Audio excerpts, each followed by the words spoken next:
Une curiosité à présent, la seule yeshiva d'Israël à se revendiquer laïque. Comment concilier étude de la Torah et laïcité? Eh bien la réponse se trouve dans le sud de Tel Aviv avec ce reportage de Cyril Amar.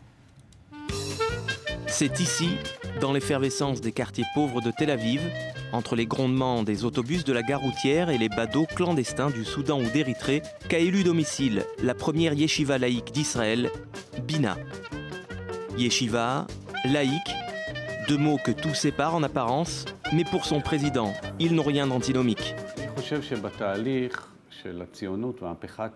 Je crois que quelque chose s'est perdu dans le processus engendré par la révolution sioniste. La grande rébellion des pères fondateurs contre la religion et contre la tradition a créé une culture laïque qui a complètement méprisé le Talmud et l'étude du texte.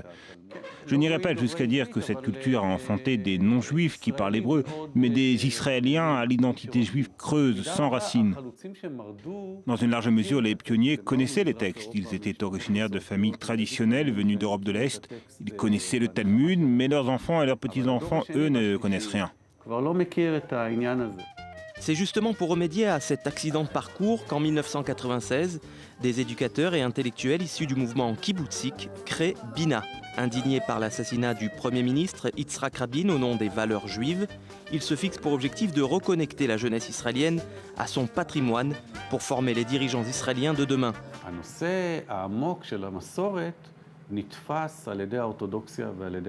La tradition a été accaparée par le monde ultra-orthodoxe et il existe un accord tacite qui dit la chose suivante: nous sommes les grands prêtres, nous connaissons le Talmud, nous savons quoi faire. Et vous les laïcs, vous n'avez qu'à aller à la plage, manger du houmous et quand vous aurez une question, on vous dira quoi faire.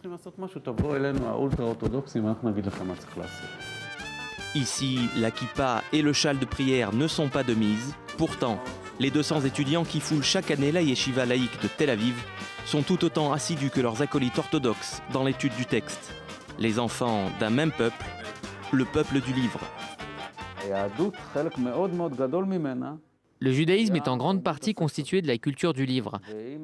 Pour transmettre leur patrimoine, certaines civilisations doivent amener leurs enfants au musée, d'autres à la chasse. Nous autres juifs, nous devons amener nos enfants à la bibliothèque. Je n'ai pas étudié dans une école juive et je sens aujourd'hui le besoin, après quelques années, de revenir un peu à l'essentiel et de découvrir un peu mon identité juive. Tout comme Frédéric, Elliot a lui aussi participé au programme Tikkun Olam de la Yeshiva. Un programme de plusieurs mois qui permet aux étudiants juifs du monde entier d'approfondir leur connaissance du Talmud tout en menant des actions de bénévolat social dans les quartiers défavorisés de Tel Aviv. Une année qui lui a fait comprendre que c'est par le texte que laïcs et religieux pouvaient en Israël réduire le fossé qui les sépare. Un des grands problèmes entre les religieux et les laïcs en Israël, c'est le fait que les laïcs ne connaissent pas le judaïsme. Ils sont juifs, mais ils ne savent pas ou ne peuvent pas dire « on croit ».